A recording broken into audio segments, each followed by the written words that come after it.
नमस्कार साथियों, मैं आपका मित्र विवेक शुक्ला और आप सभी का स्वागत है इस YouTube चैनल शुक्लाज भी में। साथियों, आज हम एक गंभीर विषय पर चर्चा करने वाले हैं। आज से हम इस चैनल पर अभी श्रीमद् भगवत गीता जी का पाठ करने वाले हैं। श्रीमद् भगवत गीता जी का महात्म्य वाणी द्वारा वर्णन करने के लिए किसी की भी सामर्थ्य नहीं है, क्योंकि यह एक परम रहस्यमय ग्रंथ है। इसमें संपूर्ण वेदों का सार संग्रह किया गया है। इसकी संस्कृत इतनी सुंदर और सरल है कि थोड़ा सा अभ्यास करने से मनुष्य इसको सहज ही समझ सकता है, परंतु इसका आशय इतना गंभीर है कि आजीवन निरंतर अभ्यास करते रहने पर भी उसका अंत नहीं है। प्रतिदिन नए नए भाव उत्पन्न होते रहते हैं। इससे यह सदैव नवीन बना रहता है एवं एकाग्रचित्त होकर सदृढ़ श्रद्धा भक्ति सहित विचार करने से इसके पद पद में परम रहस्य भरा हुआ प्रत्यक्ष प्रतीत होता है। भगवान के गुण, प्रभाव और मर्म का वर्णन जिस प्रकार इस गीता शास्त्र में किया गया, वैसा अन्य ग्रंथ में मिलना कठिन है, क्योंकि प्रायः ग्रंथों में कुछ न कुछ सांसारिक विषय मिला रहता है। भगवान ने श्रीमद् भगवत गीता रूप एक ऐसा अनुपमेय शास्त्र कहा है कि जिसमें एक भी शब्द सदुपदेश से खाली नहीं है। श्री वेद व्यास जी ने महाभारत में गीता जी का वर्णन करने के उपरांत कहा है कि गीता सुगीता कर्तव्य किमन्य शास्त्र विस्तरई, यह स्वयं पद्मनावश्य मुख पद्माधुनि श्रुता। गीता सुगीता करने योग्य है, अर्थात श्री गीता जी को भली प्रकार पढ़कर अर्थ और भाव सहित अंतःकरण में धारण कर लेना मुख्य कर्तव्य है, जो कि स्वयं पद्मनाभ भगवान श्री विष्णु के मुखारविंद से निकली हुई है। फिर अन्य शास्त्रों के विस्तार से क्या प्रयोजन। स्वयं श्री भगवान ने भी इसी महात्मा का वर्णन किया है। इस गीता शास्त्र में मनुष्य मात्र का अधिकार है, चाहे वह किसी भी वर्ण आश्रम में स्थित हो, परंतु भगवान में श्रद्धालु और भक्ति युक्त अवश्य होना चाहिए, क्योंकि भगवान ने अपने भक्तों में ही इसका प्रचार करने के लिए आज्ञा दी है। तथा यह भी कहा है कि स्त्री, वैश्य, शूद्र और पाप योनि भी मेरे परायण होकर परम गति को प्राप्त होते हैं। अपने अपने स्वाभाविक कर्मों द्वारा मेरी पूजा करके मनुष्य परम सिद्धि को प्राप्त होते हैं। इन सब पर विचार करने से यही ज्ञात होता है कि परमात्मा की प्राप्ति में सभी का अधिकार है, परंतु उक्त विषय के मर्म को न समझने के कारण बहुत से मनुष्य, जिन्होंने श्री गीता जी का केवल नाम मात्र ही सुना है, कह दिया करते हैं कि गीता तो केवल सन्यासियों के लिए ही है। वे अपने बालकों को भी इसी वजह से श्री गीता जी का अभ्यास नहीं कराते कि गीता के ज्ञान से कदाचित लड़का घर छोड़कर सन्यासी ना हो जाए, किंतु उनको विचार करना चाहिए कि मोह के कारण छात्र धर्म से विमुख होकर भिक्षा के अन्न से निर्वाह करने के लिए तैयार हुए अर्जुन ने जिस परम रहस्यमय गीता के उपदेश को आजीवन गृहस्थ में रहकर अपने कर्तव्य का पालन किया, उस गीता शास्त्र का यह उल्टा परिणाम किस प्रकार हो सकता है। अतएव कल्याण की इच्छा वाले मनुष्यों को उचित है कि मोह का त्याग कर अतिशय श्रद्धा भक्ति पूर्वक अपने बालकों को अर्थ और भाव के सहित श्री गीता जी का अध्ययन कराएं एवं स्वयं भी इसका पाठन करें। मनन करते हुए भगवान की आज्ञा अनुसार साधन करने में तत्पर हो जाएं, क्योंकि अति दुर्लभ मनुष्य शरीर को प्राप्त होकर अपने अमूल्य समय का एक क्षण भी दुख मूलक क्षणभंगुर भोगों के भोगने में नष्ट करना उचित नहीं है। अब हम चर्चा करेंगे श्री गीता जी का प्रधान विषय। श्री गीता जी में भगवान ने अपनी प्राप्ति के लिए मुख्य दो मार्ग बतलाए हैं, एक सांख्य योग और दूसरा कर्म योग। उनमें से संपूर्ण पदार्थ मृग तृष्णा के जल की भांति अथवा स्वप्न की सृष्टि के सदृश माया में होने से माया के कार्य रूप संपूर्ण गुण में बरतते हैं, ऐसा समझकर मन, इंद्रियों और शरीर द्वारा होने वाले संपूर्ण कर्मों में कर्तापन के अभिमान से रहित होना तथा सर्वव्यापी सच्चिदानंद घन परमात्मा के स्वरूप में एक ही भाव से नित्य स्थित रहते हुए एक सच्चिदानंद घन वासुदेव के सिवाय अन्य किसी के भी होनेपने का भाव न रहना, यह तो सांख्य योग का साधन है। तथा सब कुछ भगवान का समझकर सिद्धि असिद्धि में समत्व भाव रखते हुए आसक्ति और फल की इच्छा का त्याग कर भगवदा ज्ञानानुसार केवल भगवान के ही लिए सब कर्मों का आचरण करना तथा श्रद्धा भक्ति पूर्वक मन, वाणी और शरीर से सब प्रकार भगवान के शरण होकर नाम, गुण और प्रभाव सहित उनके स्वरूप का निरंतर चिंतन करना, यह कर्मयोग का साधन है। उक्त दोनों साधनों का परिणाम एक होने के कारण वे वास्तव में अभिन्न माने गए हैं, परंतु साधन काल में अधिकारी भेद से दोनों का भेद होने के कारण दोनों मार्ग भिन्न भिन्न बतलाए गए। इसलिए एक पुरुष दोनों मार्गों का द्वारा एक काल में नहीं चल सकता। जैसे श्री गंगा जी पर जाने के लिए दो मार्ग होते हैं, वे भी मनुष्य दोनों मार्गों द्वारा एक काल में या एक समय में नहीं जा सकता। उक्त साधनों में से कर्मयोग का साधन संन्यास आश्रम में नहीं बन सकता, क्योंकि संन्यास आश्रम में कर्मों का स्वरूप से भी त्याग कहा गया है, और सांख्य योग का साधन सभी आश्रमों में बन सकता है। यदि कहो कि सांख्य योग को भगवान ने संन्यास के नाम से कहा है, इसलिए उसका संन्यास आश्रम में ही अधिकार है, गृहस्थ में नहीं, तो यह कहना ठीक नहीं है, क्योंकि दूसरे अध्याय में श्लोक 11 से 30 तक जो सांख्य निष्ठा का उपदेश किया गया है, उसके अनुसार भी भगवान ने जगह जगह अर्जुन को युद्ध करने की योग्यता दिखाई है। यदि गृहस्थ में सांख्य योग का अधिकार ही नहीं होता तो भगवान का इस प्रकार कहना कैसे बन सकता था। हाँ, इतनी विशेषता अवश्य है कि सांख्य मार्ग का अधिकारी देहाभिमान से रहित होना चाहिए, क्योंकि जब तक शरीर में अहम भाव रहता है तब तक सांख्य योग का साधन भली प्रकार समझ में नहीं आएगा। इसी से भगवान ने सांख्य योग को कठिन बतलाया है तथा साधन में सुगम होने के कारण अर्जुन के प्रति जगह जगह कहा है कि तू निरंतर मेरा चिंतन करता हुआ कर्मयोग का आचरण कर। साथियों, अब हम प्रथम अध्याय का पाठन करेंगे, उससे पहले भगवान का ध्यान करते हैं। ओम शांताकारं भुजगशयनं पद्मनाभं सुरेशं विश्वाधारं गगनसदृशं मेघवर्णं शुभांगं लक्ष्मीकान्तं कमलनयनं योगवृद्ध अनगम्यं वंदे विष्णु भवभयहरणं भवभयहरं सर्वलोकैकनाथम्। अर्थात जिनकी आकृति अतिशय शांत है, शांत कितनी, जो शेषनाग की सैया पर शयन किए हुए हैं, जिनकी नाभि में कमल है, जो देवताओं के भी ईश्वर हैं और संपूर्ण जगत के आधार हैं, जो आकाश के सदृश हैं, सर्वत्र व्याप्त हैं, नील मेघ के समान जिनका वर्ण है, अतिशय सुंदर हैं, जिनके संपूर्ण अंग हैं, जो योगियों द्वारा ध्यान करके प्राप्त किए जाते हैं, जो संपूर्ण लोकों के स्वामी हैं, जो जन्म मरण भय का नाश करने वाले हैं, ऐसे लक्ष्मीपति कमल नेत्र भगवान श्री विष्णु को मैं सिर से प्रणाम करता हूँ। यम ब्रह्मा वरुणेन्द्र रुद्र मरुतः स्तुवन्ति दिव्यैस्तवैर् वेदैः सांगपत्क्रमोपनिषदैर् गायन्ति यम शामगा ध्यानावस्थित तद्गतेन मनसा पश्यन्ति यम योगिनो यशांतम न विदु सुरासुरगणा देवाय तस्मै नमः। अर्थात ब्रह्मा, वरुण, इंद्र, रुद्र और मरुदगण दिव्य स्तोत्रों द्वारा जिनकी स्तुति करते हैं, सामवेद के गाने वाले अंग, पद, क्रम और उपनिषदों के सहित वेदों द्वारा जिनका गान करते हैं, योगीजन ध्यान में स्थित तद्गत हुए मन से जिनका दर्शन करते हैं, देवता और असुरगण जिनके अंत को नहीं जानते, उन परम पुरुष नारायण देव के लिए मेरा नमस्कार है। प्रथमो अध्याय धृतराष्ट्रोवाच धर्मक्षेत्रे कुरुक्षेत्रे समवेता युत्सवे मामका पांडवाश्चैव किम कुर्वत संजय। अर्थात धृतराष्ट्र बोले कि हे संजय, धर्म भूमि कुरुक्षेत्र में एकत्रित युद्ध की इच्छा वाले मेरे और पांडु के पुत्रों ने क्या किया। संजय उवाच दृष्ट्वा तु पांडवानीकां व्यूढ़ं दुर्योधनस्तथा आचार्यमुपसंगम्यं राजा वचनमब्रवीत्। संजय बोले, उस समय राजा दुर्योधन ने व्यूह रचना युक्त पांडवों की सेना को देखकर और द्रोणाचार्य के पास जाकर यह वचन कहा। पश्यताम पांडुपुत्राणाम आचार्य मैतीम चमुम व्यूढ़ाम द्रुपद पुत्रेण तब शिष्येण धीमता। हे आचार्य, आपके बुद्धिमान शिष्य द्रुपद पुत्र धृष्टद्युम्न द्वारा व्यूह आकार खड़ी हुई पांडुपुत्रों की इस बड़ी भारी सेना को देखिए। अत्र सूरा महेश्वासा भीमार्जुन समायुधि योधानो विराटस्य द्रुपदस्य महारथे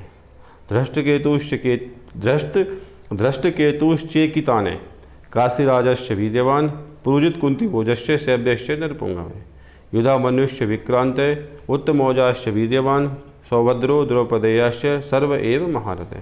इस सेना में बड़े बड़े धनुषों वाले तथा युद्ध में भीम और अर्जुन के समान सूरवीर सात्यकी और विराट तथा महारथी राजा द्रुपद, धृष्टकेतु और चेकितान तथा बलवान काशीराज, पुरुजित, कुंती भोज और मनुष्यों में श्रेष्ठ शैव्य पराक्रमी युधामन्यु तथा बलवान उत्तमौजा सुभद्रा पुत्र अभिमन्यु एवं द्रौपदी के 5 पुत्र ये सभी महारथी हैं।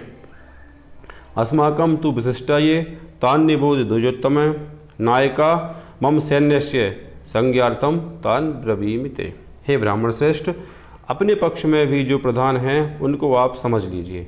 आपकी जानकारी के लिए मेरी सेना के जो सेनापति हैं उनको बतलाता हूँ। भवान भीष्मस्य कर्णस्य कृपस्य समितिंजय अश्वत्थामा विकर्णस्य सौमदत्तिस् तथैव च। आप द्रोणाचार्य और पितामह भीष्म तथा कर्ण और संग्राम विजयी कृपाचार्य तथा वैसे ही अश्वत्थामा विकर्ण और सोमदत्त का पुत्र भूरिश्रवा अन्ये चैवैवशूर मदर्थे व्यक्त्यक्त जीविता नाना शस्त्र प्रहरणा सर्वयुद्ध विशारद। और भी मेरे लिए जीवन की आशा त्याग देने वाले बहुत से सूरवीर अनेक प्रकार के शस्त्रास्त्रों से सुसज्जित और सब के सब युद्ध में चतुर हैं।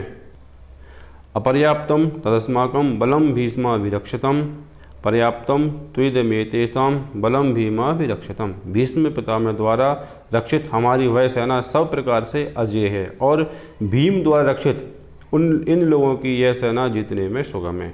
अयनेषु च सर्वेषु यथा भागमवस्थिता भीष्म में वा विरक्षन्तु भवन्त सर्व एव ही। इसलिए सब मोर्चों पर अपनी अपनी जगह स्थित रहते हुए आप लोग सभी निसंदेह भीष्म पितामह की ही सब ओर से रक्षा करें।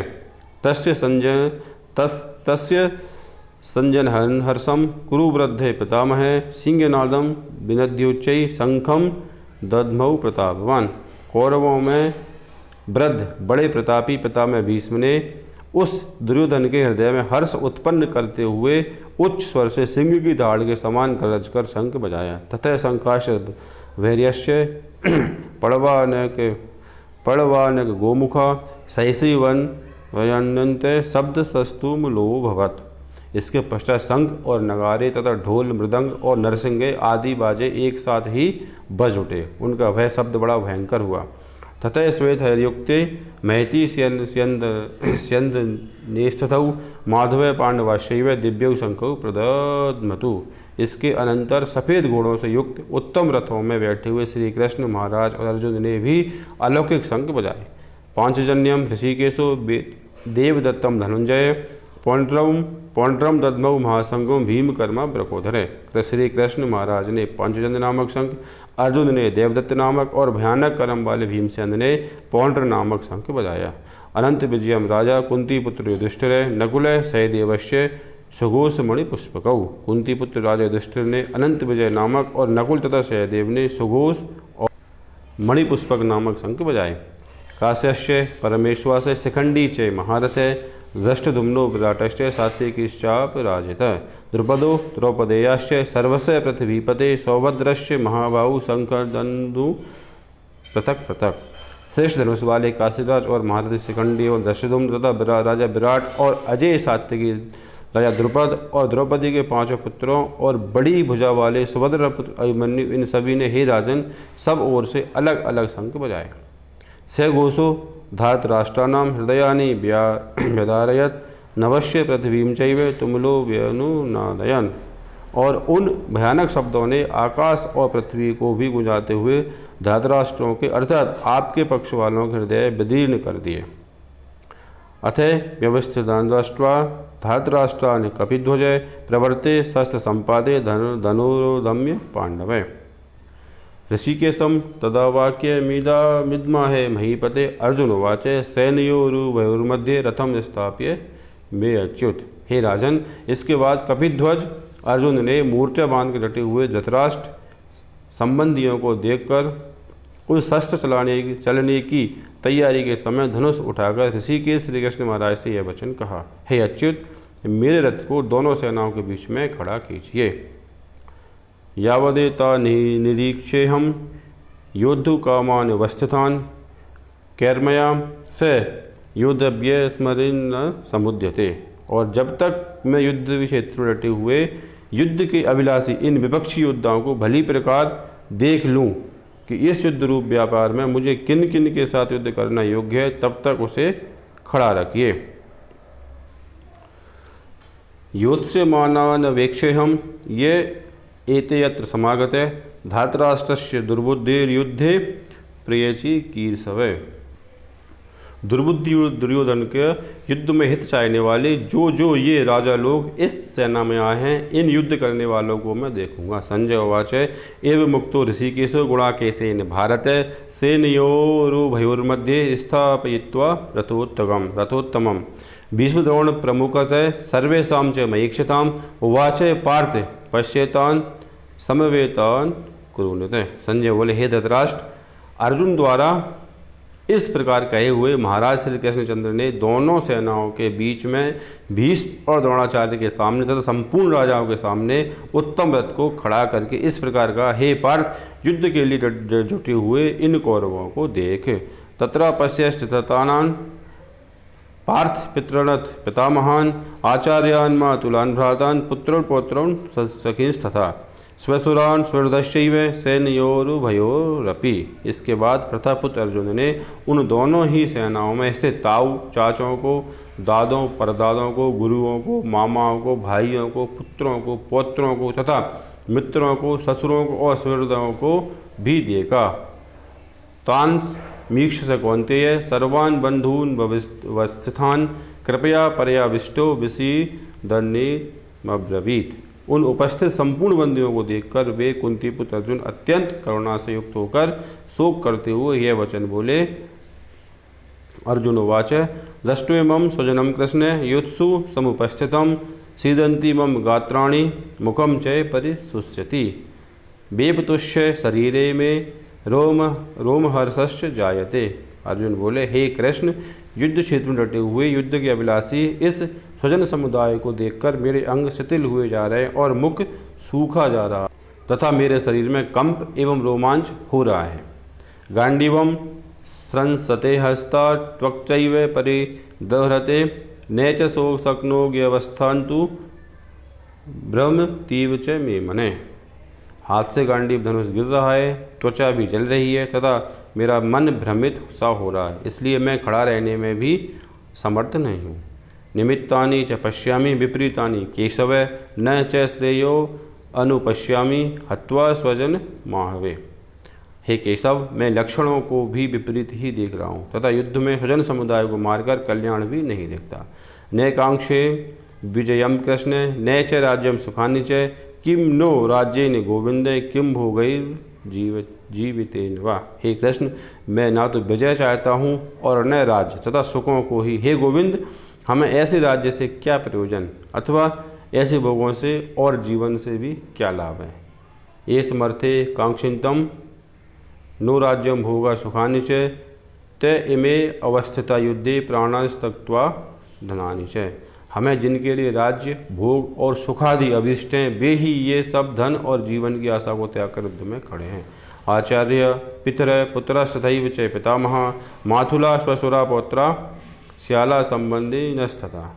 गुरुजन, ताऊ, चाचे, लड़के और उसी प्रकार दादे, मामे, ससुर, पौत्र, साले और भी संबंधी लोग हैं। एतान हंतुमिच्छामि घृतो अपि मधुसूदन अपि त्रैलोक्य राजस्य हेतो किम नु मही कृते। हे मधुसूदन, मुझे मारने पर भी अथवा तीनों लोगों के राज्य के लिए भी मैं इन सबको मारना नहीं चाहता, फिर पृथ्वी के लिए तो कहना ही क्या है। निहत्य धातराष्ट्रान्य का प्रीति से जनार्दन पापमेवाश्रयेदादस्य मान्मत्वैव तान ततायिन। हे जनार्दन, धृतराष्ट्र के पुत्रों को मारकर हमें क्या प्रसन्नता होगी, इन आतताइयों को मारकर तो हमें पाप ही लगेगा। तस्मान हरा वयम हंतुम धातराष्ट्रान् स्वबान्धवान् स्वजनम ही कथम हत्वा सुखिन श्याम माधव। अतएव हे माधव, अपने ही बांधव धृतराष्ट्र के पुत्रों को मारने के लिए हम योग्य नहीं हैं, क्योंकि अपने ही कुटुंब को मारकर हम कैसे सुखी होंगे। यद्यप्येते न पश्यन्ति लोभोपह चेतस कुलक्षय कृतम दोषम मित्रद्रोहे च पातकम कथम न ज्ञेयमस्माभिः पापादस्मा निवर्तितुम कुलक्षय कृतम दोषम प्रपश्य दिल जनार्दनम। यद्यपि लोभ से भ्रष्टचित्त हुए ये लोग कुल के नाश से उत्पन्न दोषों को और मित्रों से विरोध करने में पाप को नहीं देखते, तो भी हे जनार्दन, कुल के नाश से उत्पन्न दोषों को जानने वाले हम लोगों को इस पाप से हटने के लिए क्यों नहीं विचार करना चाहिए। कुलक्षये प्रणश्यन्ति कुलधर्मा सनातनः धर्मे नष्टे कुलम कृत्सन म धर्मो अभिभवत्युत। कुल के नाश से सनातन कुल धर्म नष्ट हो जाते हैं। धर्म के नाश हो जाने पर संपूर्ण कुल में पाप भी बहुत फैल जाता है। अधर्मा विवद भातकृष्ण प्रदुष्यन्ति कुलस्त्रिय स्त्रीषु दुष्टासु वार्षणे जायते वर्ण शंकर। हे कृष्ण, पाप के अधिक बढ़ जाने से कुल की स्त्रियां अत्यंत दूषित हो जाती हैं। हे वासने, स्त्रियों के दूषित हो जाने पर वर्ण संकर उत्पन्न होते हैं। संकरो नारकायैव कुलग्नानां कुलस्य च पतन्ति पितरो येषां लुप्तपिण्डोदकक्रिया। वर्ण संकर कुलघातियों को और कुल को नरक में ले जाने के लिए ही होता है। लुप्त हुई पिंड और जल की क्रिया वाले अर्थात श्राद्ध और तर्पण से वंचित इनके पितर लोग भी अधोगति को प्राप्त होते हैं। दोषैरते कुलग्नानां वर्ण संकर कारकै उत्सादन्ते जाति धर्म कुल धर्माश्च शाश्वत। इन वर्ण संकर कारक दोषों से कुलघातियों के सनातन कुल धर्म और जाति धर्म नष्ट हो जाते हैं। उत्सन्न कुल धर्माणां मनुष्याणां जनार्दन नरके अनियतम वासो भवतीत्यनुसो श्रमे। हे जनार्दन, जिनका कुल धर्म नष्ट हो गया है ऐसे मनुष्यों का अनिश्चित काल तक नरक में वास होता है, ऐसा हम सुनते आए। अहोवत महत्पापम कर्तुम व्यवसितवयम् यद राज्य सुख लोभेन हंतुम स्वजन मुद्यता। हाँ शोक, हम लोग बुद्धिमान होकर भी महान पाप करने को तैयार हो गए हैं, जो राज्य और सुख के लोभ से स्वजनों को मारने के लिए उद्यत हो गए हैं। यदि माम प्रतीकारे मशस्त्रम शस्त्र पाणय धातराष्ट्र रणे हन्युस्तन्मय क्षेम तरम भवे। यदि मुझ शस्त्र रहित एवं सामना न करने वाले को शस्त्र हाथ में लिए हुए धृतराष्ट्र के पुत्र रण में मार डालें तो वह मरना भी मेरे लिए अधिक कल्याणकारक होगा। संजय उवाच एवं मुक्त्वा अर्जुने सांख्ये रथोपस्थ उपाविशत विसृज्य ससरम चापम शोक संविघ्न मानस। संजय बोले, रणभूमि में शोक से उद्विग्न मन वाले अर्जुन और इस प्रकार कहकर बाण से धनुष को त्याग कर रथ के पिछले भाग में बैठ गए। ओम तत्सति। श्रीमद्भगवद्गीता सूपनिषत्सु ब्रह्म विद्यायाम योग शास्त्रे श्री कृष्ण अर्जुन संवादे अर्जुन विषाद योग नाम प्रथमो अध्याय है। इस प्रकार ये प्रथम अध्याय पूरा हुआ। श्रीमद्भगवद्गीता प्रथमो अध्याय। श्री परमात्मने नमः। धृतराष्ट्र उवाच। धृतराष्ट्र बोले, हे संजय, धर्म युद्ध कुरुक्षेत्र में एकत्रित युद्ध की इच्छा वाले मेरे और पांडु के पुत्रों ने क्या किया। संजय बोले, उस समय राजा दुर्योधन ने व्यूह रचना युक्त पांडवों की सेना को देखकर और द्रोणाचार्य के पास जाकर यह वचन कहा, हे आचार्य, आपके बुद्धिमान शिष्य द्रुपद पुत्र धृष्टद्युम्न द्वारा व्यूहाकार खड़ी हुई पांडुपुत्रों की इस बड़ी भारी सेना को देखिए। इस सेना में बड़े बड़े धनुषों वाले तथा युद्ध में भीम और अर्जुन के समान सूरवीर सात्यकी और विराट तथा महारथी राजा द्रुपद, धृष्टकेतु और चेकितान तथा बलवान काशीराज, पुरुजित, कुंतीभोज और मनुष्यों में श्रेष्ठ सभ्य पराक्रमी युधामन्यु तथा बलवान उत्तमौजा सुभद्रा पुत्र अभिमन्यु एवं द्रौपदी के पांचों पुत्र, ये सभी महारथी हैं। हे ब्राह्मण श्रेष्ठ, अपने पक्ष में जो भी प्रधान हैं उनको आप समझ लीजिए। आपकी जानकारी के लिए मेरी सेना के जो सेनापति हैं उनको बतलाता हूँ। आप द्रोणाचार्य और पितामह भीष्म तथा कर्ण और संग्राम विजयी कृपाचार्य तथा वैसे ही अश्वत्थामा, विकर्ण और सोमदत्त का पुत्र भूरिश्रवा और भी मेरे लिए जीवन की आशा त्याग देने वाले आपसे सूरवीर अनेक प्रकार के शस्त्रास्त्रों से सुसज्जित और सब के सब युद्ध में चतुर हैं। भीष्म पितामह द्वारा रक्षित हमारी यह सेना सब प्रकार से अजेय है और भीम द्वारा रक्षित इन लोगों की यह सेना भी जीतने में सुगम है। इसलिए सब मोर्चों पर अपनी अपनी जगह स्थित रहते हुए आप लोग सभी निसंदेह भीष्म पितामह की ही सब ओर से रक्षा करें। कौरवों में वृद्ध बड़े प्रतापी पितामह भीष्म ने उस दुर्योधन के हृदय में हर्ष उत्पन्न करते हुए उच्च स्वर से सिंह की दहाड़ के समान गरज कर शंख बजाया। इसके पश्चात शंख और नगारे तथा ढोल मृदंग और नरसिंगे आदि बाजे एक साथ ही बज उठे। उनका वह शब्द बड़ा भयंकर हुआ। इसके अनंतर सफ़ेद घोड़ों से युक्त उत्तम रथ में बैठे हुए श्री कृष्ण महाराज और अर्जुन ने भी अलौकिक शंख बजाए। श्री कृष्ण महाराज ने पांचजन्य नामक, अर्जुन ने देवदत्त नामक और भयानक कर्म वाले भीमसेन ने पौंड्र नामक शंख बजाया। कुंती पुत्र और युधिष्ठिर ने अनंत विजय नामक और नकुल तथा सहदेव ने सुघोष और मणिपुष्पक नामक शंख बजाए। श्रेष्ठ धनुष वाले काशीराज और महारथी शिखंडी एवं धृष्टद्युम्न तथा राजा विराट और अजय सात्यकी राजा द्रुपद और द्रौपदी के पांचों पुत्र और बड़ी भुजा वाले सुभद्रा पुत्र अभिमन्यु, इन सभी ने हे राजन सब ओर से अलग अलग शंख बजाए और उन भयानक शब्द ने आकाश और पृथ्वी को भी गुंजाते हुए धृतराष्ट्रों के अर्थात आपके पक्ष वालों के हृदय विदीर्ण कर दिए। हे राजन, इसके बाद कपिध्वज अर्जुन ने मोर्चा बांधकर डटे हुए धृतराष्ट्र संबंधियों को देखकर उस शस्त्र चलाने की तैयारी के समय धनुष उठाकर ऋषिकेश श्री कृष्ण महाराज से यह वचन कहा, हे अच्युत, मेरे रथ को दोनों सेनाओं के बीच में खड़ा कीजिए और जब तक कि मैं युद्ध क्षेत्र में डटे हुए युद्ध के अभिलाषी इन विपक्षी योद्धाओं को भली प्रकार देख लूं कि इस युद्ध रूप व्यापार में मुझे किन किन के साथ युद्ध करना योग्य है, तब तक उसे खड़ा रखिए। दुर्बुद्धि दुर्योधन का युद्ध में हित चाहने वाले जो ये राजा लोग इस सेना में आए हैं, इन युद्ध करने वालों को मैं देखूंगा। संजय बोले, हे धृतराष्ट्र, अर्जुन द्वारा इस प्रकार कहे हुए महाराज श्री कृष्णचंद्र के दोनों सेनाओं के बीच में भीष्म और द्रोणाचार्य के सामने तथा संपूर्ण राजाओं के सामने उत्तम रथ को खड़ा करके इस प्रकार कहा, हे पार्थ, युद्ध के लिए जुटे हुए इन कौरवों को देख। इसके बाद प्रतापपुत्र अर्जुन ने उन दोनों ही सेनाओं में स्थित ताऊ, चाचों को, दादों, परदादों को, गुरुओं को, मामाओं को, भाइयों को, पुत्रों को, पौत्रों को तथा मित्रों को, ससुरों को और स्वैरदों को भी देखा। उन उपस्थित संपूर्ण बंदियों को देखकर वे कुंतीपुत्र अर्जुन अत्यंत करुणा से युक्त होकर शोक करते हुए यह वचन बोले। अर्जुन ने कहा, हे कृष्ण, युद्ध क्षेत्र में डटे हुए युद्ध के अभिलाषी इस स्वजन समुदाय को देखकर मेरे अंग शिथिल हुए जा रहे हैं और मुख सूखा जा रहा है तथा मेरे शरीर में कंप और रोमांच हो रहा है। हाथ से गांडीव धनुष गिर रहा है तथा त्वचा भी बहुत जल रही है तथा मेरा मन भ्रमित सा हो रहा है, इसलिए मैं खड़ा रहने को भी समर्थ नहीं हूँ। हे केशव, मैं लक्षणों को भी विपरीत ही देख रहा हूँ तथा युद्ध में स्वजन समुदाय को मारकर कल्याण भी नहीं देखता।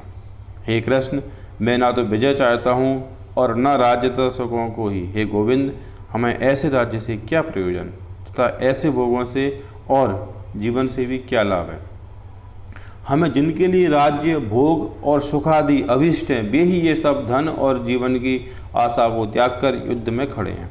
गुरुजन, ताऊ, चाचे, लड़के और उसी प्रकार दादे, मामे, ससुर, पौत्र, साले तथा और भी संबंधी लोग हैं।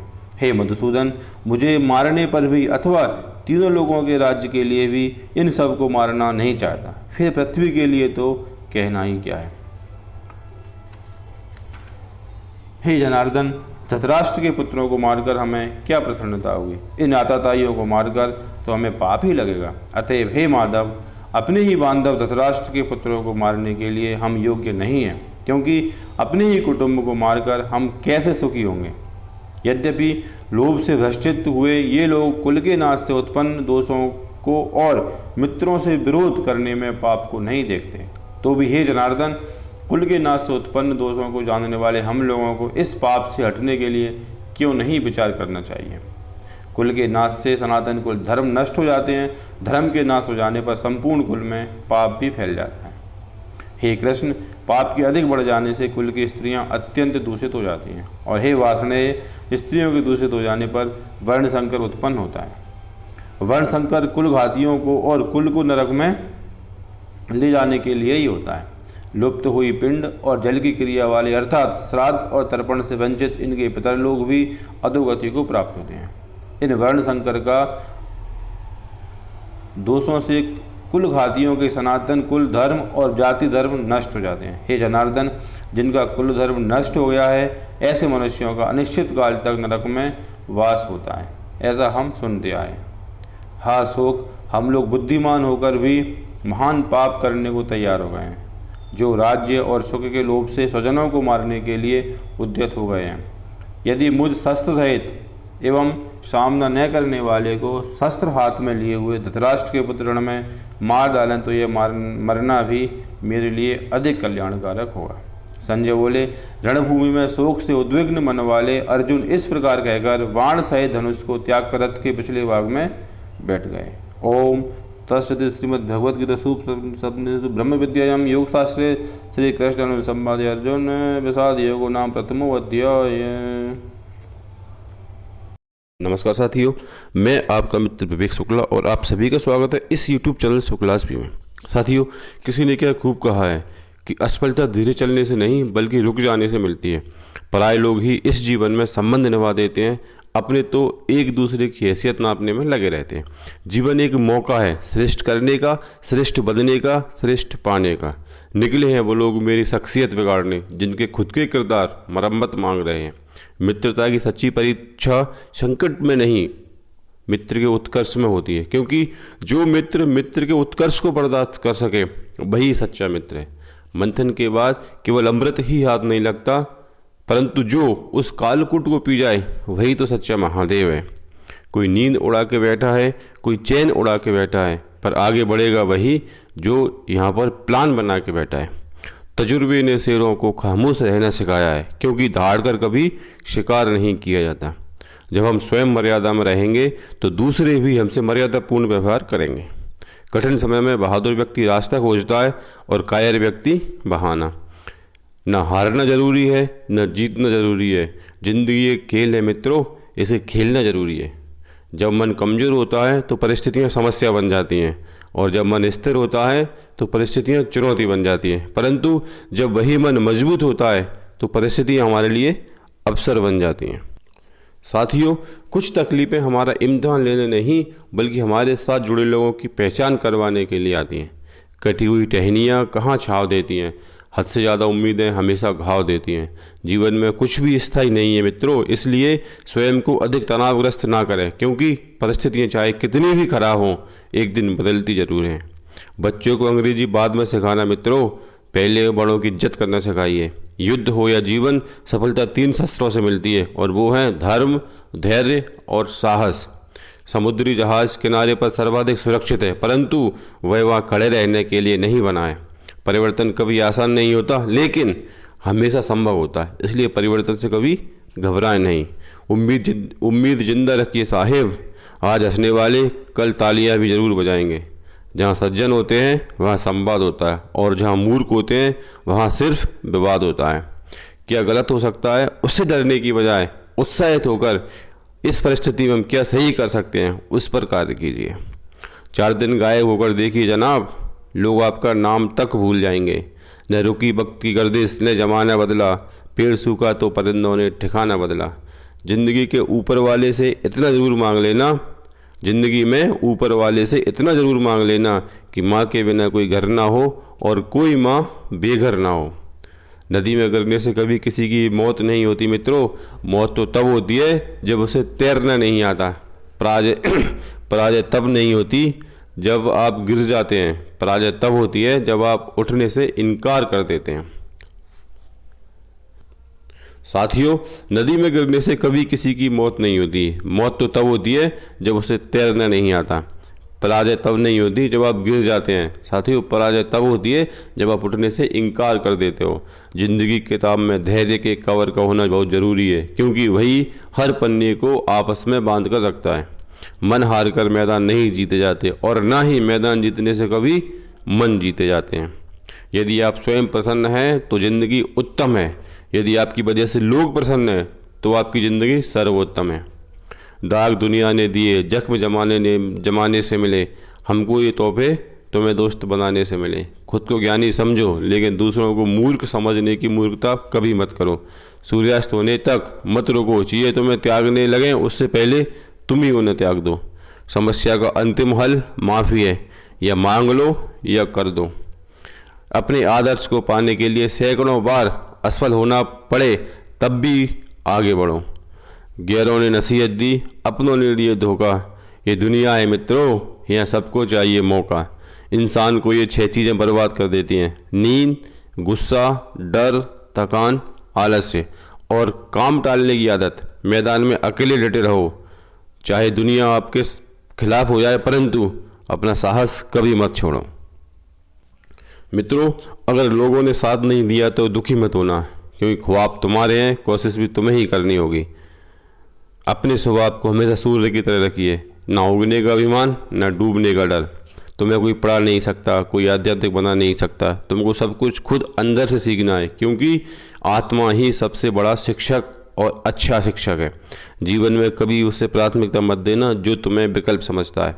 लहजे कितनी देर मीठे रखने हैं मित्रों, ये आपकी ज़रूरतें तय करती हैं।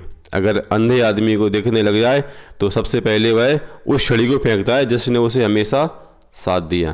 कागज़ की कश्ती पर सवार हैं हम, फिर भी कल के लिए परेशान हैं हम। ठीक हूँ मैं, ये तो हम किसी से भी कह सकते हैं, परंतु परेशान हूँ ये कहने के लिए कोई खास बंदा चाहिए। अपना हिस्सा कभी मांग के देखना दोस्तों, सारे रिश्ते बेनकाब हो जाएंगे, और अपना हिस्सा कभी छोड़ के देखना, सारे कांटे गुलाब हो जाएंगे। लोगों की निंदा करने से परेशान होकर अपना रास्ता मत बदलना, क्योंकि सफलता शर्म से नहीं, साहस से मिलती है।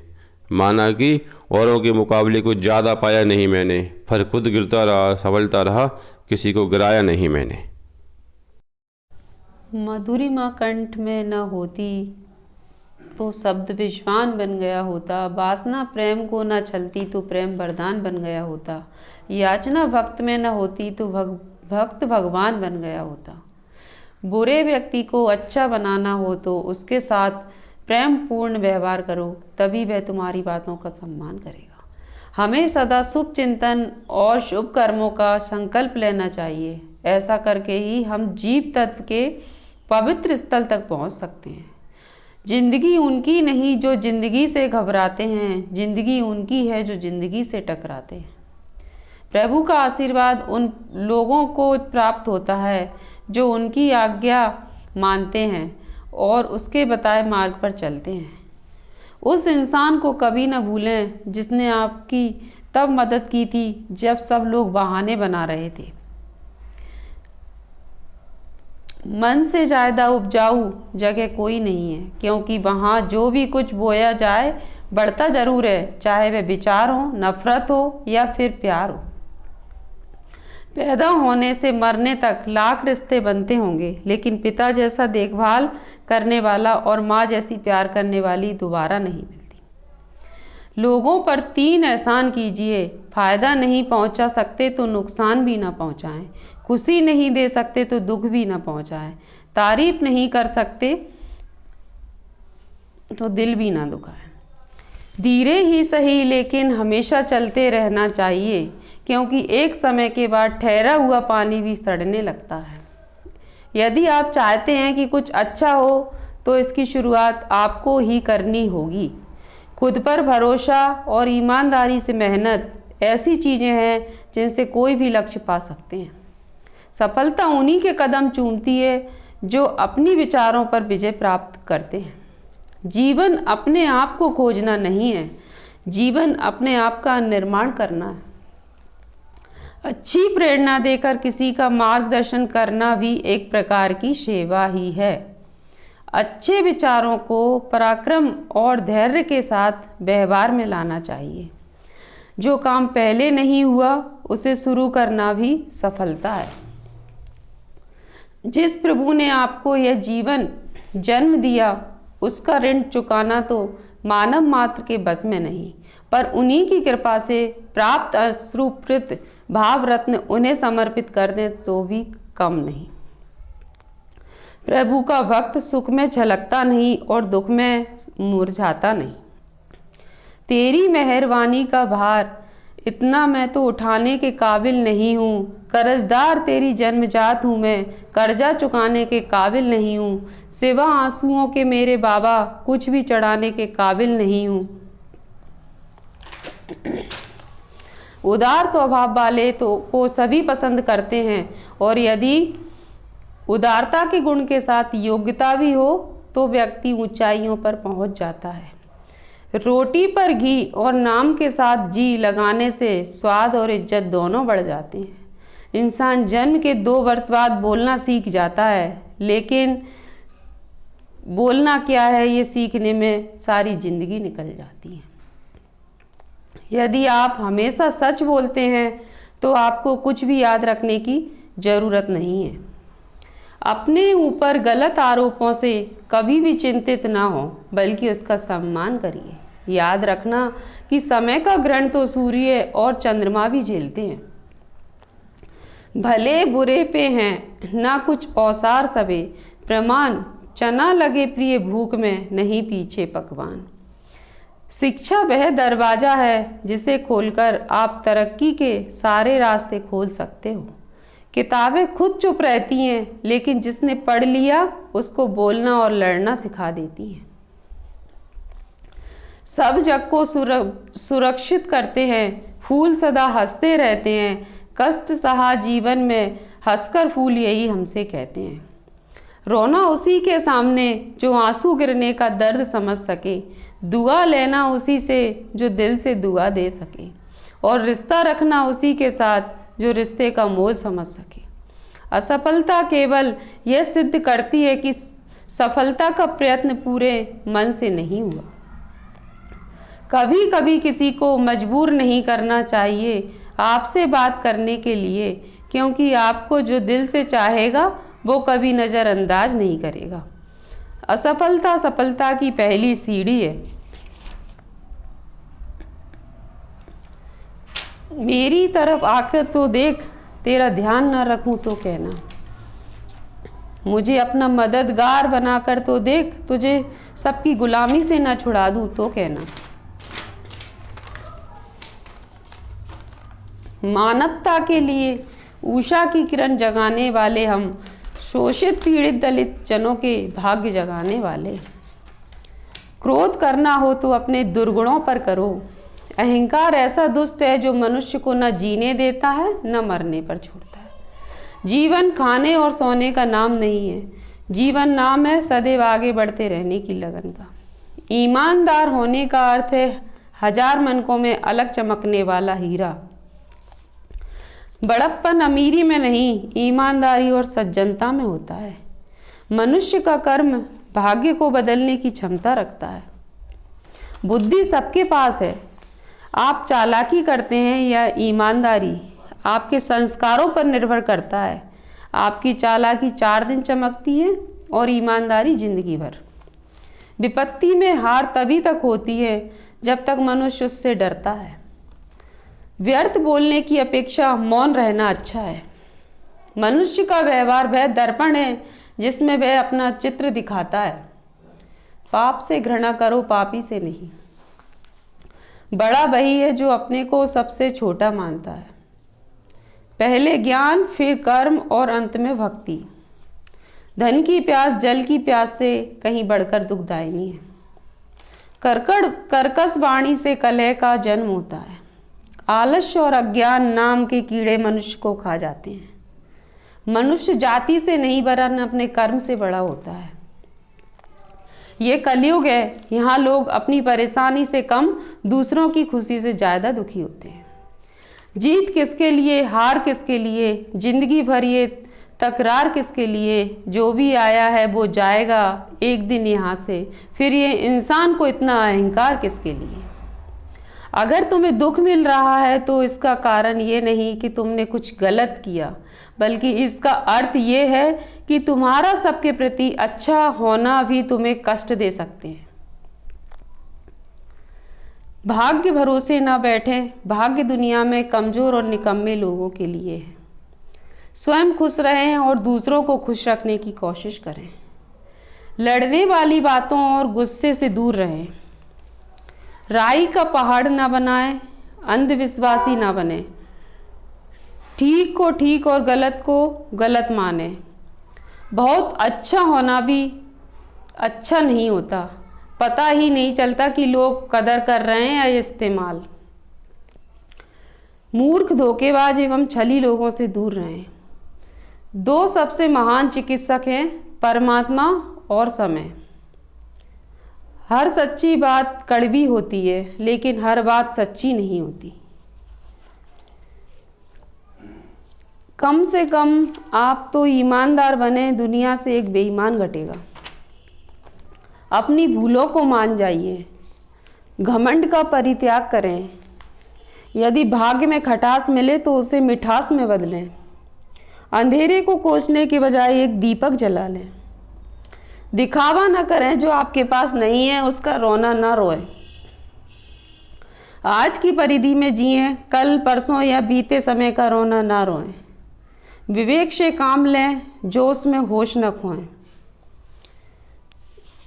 सामूहिक रूप से की गई प्रार्थना कभी व्यर्थ नहीं होती। कंठ की शोभा गहनों से नहीं अपितु भगवान के स्मरण से है। मान और प्रेम दूसरों को देते रहोगे तो प्रेम मन शांत रहेगा। प्रभु पदार्थ से नहीं प्रमाण से प्रसन्न होते हैं। मन से प्रभु चरणों के समीप रहना ही सच्चा उपवास है। निस्वार्थ भाव से कर्तव्य कर्म करने वाले व्यक्ति को सफलता के शिखर पर पहुंचने का सुख अवश्य प्राप्त होता है। तौलना चाहते हो तो बात को तौलो और ठीक तौलो। सुनना चाहते हो तो ईश्वर की प्रशंसा और दुखियों की पुकार को सुनो। भागना चाहते हो तो पराई निंदा और पराई स्त्रियों से भागो। दयालुता एक ऐसी भाषा है जिसे बहरे सुन सकते हैं और अंधे देख सकते हैं। सेवा से समर्पण, समर्पण से श्रद्धा, श्रद्धा से ज्ञान और ज्ञान से परम शांति की उपलब्धि होती है। जिससे तुम खूब प्रेम रखोगे वही तुम्हें रुलाएगा। जाना चाहते हो तो सत्संगों एवं स्वस्थप्रद स्थानों पर जाओ। आना चाहते हो तो दुखियों की सहायता को आओ। छोड़ना चाहते हो तो पाप, घमंड और अत्याचार को छोड़ो। बोलना चाहते हो तो सत्य और मीठे वचन बोलो। बनाना चाहते हो तो धर्मशाला, पाठशाला, कुएं और तालाब बनवाओ। देखना चाहते हो तो अपनी बुराई को देखो। मारना चाहते हो तो बुरी इच्छाओं को मारो। जीतना चाहते हो तो क्रोध और तृष्णाओं को जीतो। खाना चाहते हो तो गुस्से को खाओ। पीना चाहते हो तो ईश्वर भक्ति का शरबत पियो। पहनना चाहते हो तो नेकी का जामा पहनो। देना चाहते हो तो नीची निगाह करके दो और भूल जाओ। लेना चाहते हो तो माता पिता और गुरु का आशीर्वाद लो। खरीदना चाहते हो तो प्रेम का सौदा खरीदो। आकाश गंगा में जब तक सितारे रहें, मेरे सद्गुरु तेरी जिंदगानी रहे। मौत शाश्वत सत्य है जिस पर कोई भी विजय हासिल नहीं कर सकता। अतः परमात्मा का हर क्षण ध्यान करते हुए सन्मार्ग पर चलना चाहिए। मनुष्य कितने भी प्रयास करे वह कर्म से मुक्त नहीं हो सकता। मनुष्य के लिए सर्वश्रेष्ठ उपदेश यही है कि वह कर्म करे परंतु फलाशक्ति ना रखे। आप जिन्हें प्रेम करते हैं उन्हें अपनी संपूर्णता तक विकसित नहीं होने के लिए पूरी स्वतंत्रता दें, ताकि वे मात्र एक सामाजिक मशीनरी की ही बनाकर न रह पाएं। सुख और दुख मनुष्य को अपनी मनोवृत्ति के अनुसार मालूम पड़ते हैं। कुछ व्यक्ति दुख में भी खुश रहते हैं और कुछ सुख में भी दुख खोजकर दुखी होते हैं। जब हमारे लक्ष्य अच्छे हों और पूरी ईमानदारी और समर्पण भाव से उन्हें पाने के लिए हम निरंतर प्रयत्नशील रहते हैं तो सफलता मिलती ही है। शुद्ध हृदय तथा निर्मल भावना के साथ किए गए शुभ कर्म ही आपको सच्चे मित्र होते हैं, जो मृत्यु के बाद भी आपके साथ रहते हैं। नाम स्मरण करने से कल्पतरु का फल प्राप्त होता है। जीवन का महत्व केवल अपने और अपने परिवार के लिए ही जीने में नहीं है, दूसरों के विकास का भी ख्याल रखें। जो जैसा व्यवहार करता है दूसरे भी उसके साथ वैसा ही व्यवहार करते हैं। दूसरों के साथ वह व्यवहार ना करो जो तुम्हें अपने लिए पसंद नहीं।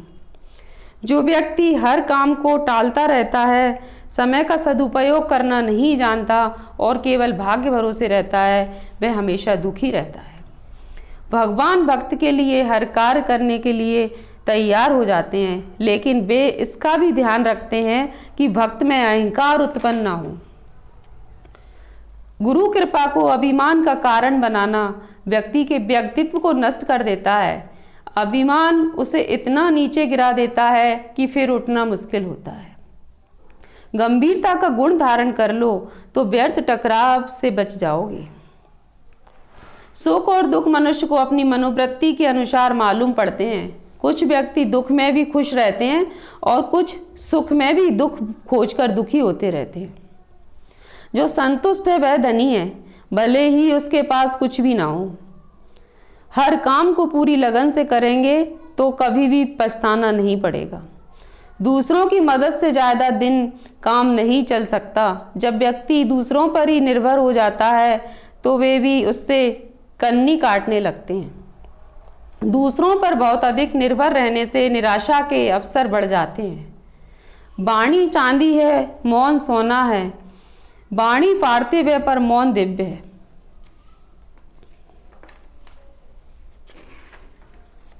हमेशा खुश रहने वाले लोग दोषारोपण नहीं करते। वे दूसरों की गलतियां बताकर उन्हें नीचा गिराने की कोशिश नहीं करते। हमेशा खुश रहने वाले लोग हर समस्या का समाधान जल्दी और सही समय पर कर लेते हैं। नकारात्मक सोच वाले लोगों से भी एक हद तक ही मेल मिलाप रखें। ऐसा करने से आपके शरीर में शक्ति का प्रभाव वरदान बन गया होता। जिन लोगों को खुश करने की आदत होती है वे हर पल को जीते हैं। बुरे व्यक्ति को अच्छा काम को बिना तनाव के करें, मुश्किल लक्ष्य को हासिल करने के दिशा में काम करें। हमेशा खुश रखने वाले लोग दयालु और परवाह करने वाले लोग होते हैं। ऐसा करके ही हम जीत करना यदि सकारात्मक है तो वो भविष्य में आपकी नहीं जो जिंदगी से घबराते हैं। जिंदगी उनकी है जो कमजोर बनाने वाली चीजों से दूर रहें। प्रभु का लापरवाही और आलस को दूर करके जोश के साथ जो उनकी आज्ञा मानते हैं और उसके बताए मार्ग पर चलते हैं। उस इंसान को कभी न भूलें जिसने आपकी तब मदद की थी जब सब लोग बहाने बना रहे थे। मन से ज्यादा उपजाऊ जगह कोई नहीं है, क्योंकि वहाँ जो भी कुछ बोया जाए बढ़ता जरूर है, चाहे वह विचार हो, नफरत हो या फिर प्यार हो। पैदा होने से मरने तक लाख रिश्ते बनते होंगे, लेकिन पिता जैसा देखभाल करने वाला और माँ जैसी प्यार करने वाली दोबारा नहीं मिलती। लोगों पर 3 एहसान कीजिए। फायदा नहीं पहुंचा सकते तो नुकसान भी ना पहुंचाएं। खुशी नहीं दे सकते तो दुख भी ना पहुंचाएं। तारीफ नहीं कर सकते तो दिल भी ना दुखाएं। धीरे ही सही लेकिन हमेशा चलते रहना चाहिए, क्योंकि एक समय के बाद ठहरा हुआ पानी भी सड़ने लगता है। यदि आप चाहते हैं कि कुछ अच्छा हो तो इसकी शुरुआत आपको ही करनी होगी। खुद पर भरोसा और ईमानदारी से मेहनत ऐसी चीज़ें हैं जिनसे कोई भी लक्ष्य पा सकते हैं। सफलता उन्हीं के कदम चूमती है जो अपनी विचारों पर विजय प्राप्त करते हैं। जीवन अपने आप को खोजना नहीं है, जीवन अपने आप का निर्माण करना है। अच्छी प्रेरणा देकर किसी का मार्गदर्शन करना भी एक प्रकार की सेवा ही है। अच्छे विचारों को पराक्रम और धैर्य के साथ व्यवहार में लाना चाहिए। जो काम पहले नहीं हुआ उसे शुरू करना भी सफलता है। जिस प्रभु ने आपको यह जीवन जन्म दिया उसका ऋण चुकाना तो मानव मात्र के बस में नहीं, पर उन्हीं की कृपा से प्राप्त अश्रुपूरित भाव रत्न उन्हें समर्पित कर दें तो भी कम नहीं। प्रभु का भक्त सुख में झलकता नहीं और दुख में मुरझाता नहीं। तेरी मेहरबानी का भार इतना मैं तो उठाने के काबिल नहीं हूँ। कर्जदार तेरी जन्मजात हूँ मैं, कर्जा चुकाने के काबिल नहीं हूँ। सिवा आंसुओं के मेरे बाबा कुछ भी चढ़ाने के काबिल नहीं हूँ। उदार स्वभाव वाले तो को सभी पसंद करते हैं, और यदि उदारता के गुण के साथ योग्यता भी हो तो व्यक्ति ऊंचाइयों पर पहुंच जाता है। रोटी पर घी और नाम के साथ जी लगाने से स्वाद और इज्जत दोनों बढ़ जाते हैं। इंसान जन्म के 2 वर्ष बाद बोलना सीख जाता है, लेकिन बोलना क्या है ये सीखने में सारी जिंदगी निकल जाती है। यदि आप हमेशा सच बोलते हैं तो आपको कुछ भी याद रखने की जरूरत नहीं है। अपने ऊपर गलत आरोपों से कभी भी चिंतित ना हो, बल्कि उसका सम्मान करिए। याद रखना कि समय का ग्रहण तो सूर्य और चंद्रमा भी झेलते हैं। भले बुरे पे हैं ना कुछ औसार सबे, प्रमाण चना लगे प्रिय भूख में, नहीं पीछे पकवान। शिक्षा वह दरवाजा है जिसे खोलकर आप तरक्की के सारे रास्ते खोल सकते हो। किताबें खुद चुप रहती हैं, लेकिन जिसने पढ़ लिया उसको बोलना और लड़ना सिखा देती हैं। सब जग को सुरक्षित करते हैं, फूल सदा हंसते रहते हैं। कष्ट सहा जीवन में हंसकर फूल यही हमसे कहते हैं। रोना उसी के सामने जो आंसू गिरने का दर्द समझ सके, दुआ लेना उसी से जो दिल से दुआ दे सके, और रिश्ता रखना उसी के साथ जो रिश्ते का मोल समझ सके। असफलता केवल यह सिद्ध करती है कि सफलता का प्रयत्न पूरे मन से नहीं हुआ। कभी कभी किसी को मजबूर नहीं करना चाहिए आपसे बात करने के लिए, क्योंकि आपको जो दिल से चाहेगा वो कभी नज़रअंदाज नहीं करेगा। असफलता सफलता की पहली सीढ़ी है। मेरी तरफ आकर तो देख, तेरा ध्यान न रखूं तो कहना। मुझे अपना मददगार बनाकर तो देख, तुझे सबकी गुलामी से न छुड़ा दूं तो कहना। मानवता के लिए उषा की किरण जगाने वाले हम, शोषित पीड़ित दलित जनों के भाग्य जगाने वाले। क्रोध करना हो तो अपने दुर्गुणों पर करो। अहंकार ऐसा दुष्ट है जो मनुष्य को न जीने देता है न मरने पर छोड़ता है। जीवन खाने और सोने का नाम नहीं है, जीवन नाम है सदैव आगे बढ़ते रहने की लगन का। ईमानदार होने का अर्थ है हजार मनकों में अलग चमकने वाला हीरा। बड़प्पन अमीरी में नहीं, ईमानदारी और सज्जनता में होता है। मनुष्य का कर्म भाग्य को बदलने की क्षमता रखता है। बुद्धि सबके पास है। आप चालाकी करते हैं या ईमानदारी, आपके संस्कारों पर निर्भर करता है। आपकी चालाकी 4 दिन चमकती है और ईमानदारी जिंदगी भर। विपत्ति में हार तभी तक होती है जब तक मनुष्य उससे डरता है। व्यर्थ बोलने की अपेक्षा मौन रहना अच्छा है। मनुष्य का व्यवहार वह दर्पण है जिसमें वह अपना चित्र दिखाता है। पाप से घृणा करो, पापी से नहीं। बड़ा वही है जो अपने को सबसे छोटा मानता है। पहले ज्ञान, फिर कर्म और अंत में भक्ति। धन की प्यास जल की प्यास से कहीं बढ़कर दुखदायिनी है। कर्कश वाणी से कलह का जन्म होता है। आलस्य और अज्ञान नाम के कीड़े मनुष्य को खा जाते हैं। मनुष्य जाति से नहीं वरन अपने कर्म से बड़ा होता है। ये कलयुग है, यहाँ लोग अपनी परेशानी से कम, दूसरों की खुशी से ज़्यादा दुखी होते हैं। जीत किसके लिए, हार किसके लिए, जिंदगी भर ये तकरार किसके लिए। जो भी आया है वो जाएगा एक दिन यहाँ से, फिर ये इंसान को इतना अहंकार किसके लिए।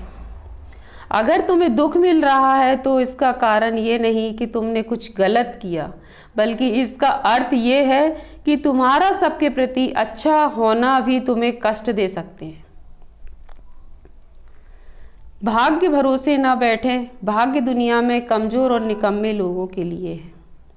स्वयं खुश रहें और दूसरों को खुश रखने की कोशिश करें। लड़ने वाली बातों और गुस्से से दूर रहें। राई का पहाड़ ना बनाएं, अंधविश्वासी ना बने। ठीक को ठीक और गलत को गलत माने। बहुत अच्छा होना भी अच्छा नहीं होता, पता ही नहीं चलता कि लोग कदर कर रहे हैं या इस्तेमाल। मूर्ख, धोखेबाज एवं छली लोगों से दूर रहें। 2 सबसे महान चिकित्सक हैं, परमात्मा और समय।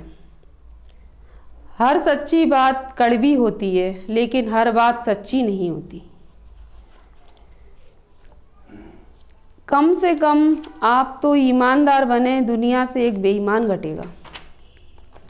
अपनी भूलों को मान जाइए। घमंड का परित्याग करें। यदि भाग्य में खटास मिले तो उसे मिठास में बदलें। अंधेरे को कोसने के बजाय एक दीपक जला लें। दिखावा न करें जो आपके पास नहीं है, उसका रोना न रोए।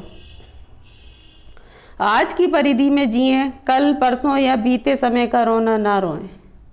विवेक से काम लें, जोश में होश न खोएं। सामूहिक रूप से की गई प्रार्थना कभी व्यर्थ नहीं होती। कंठ की शोभा गहनों से नहीं, अपितु भगवान के स्मरण से है। मां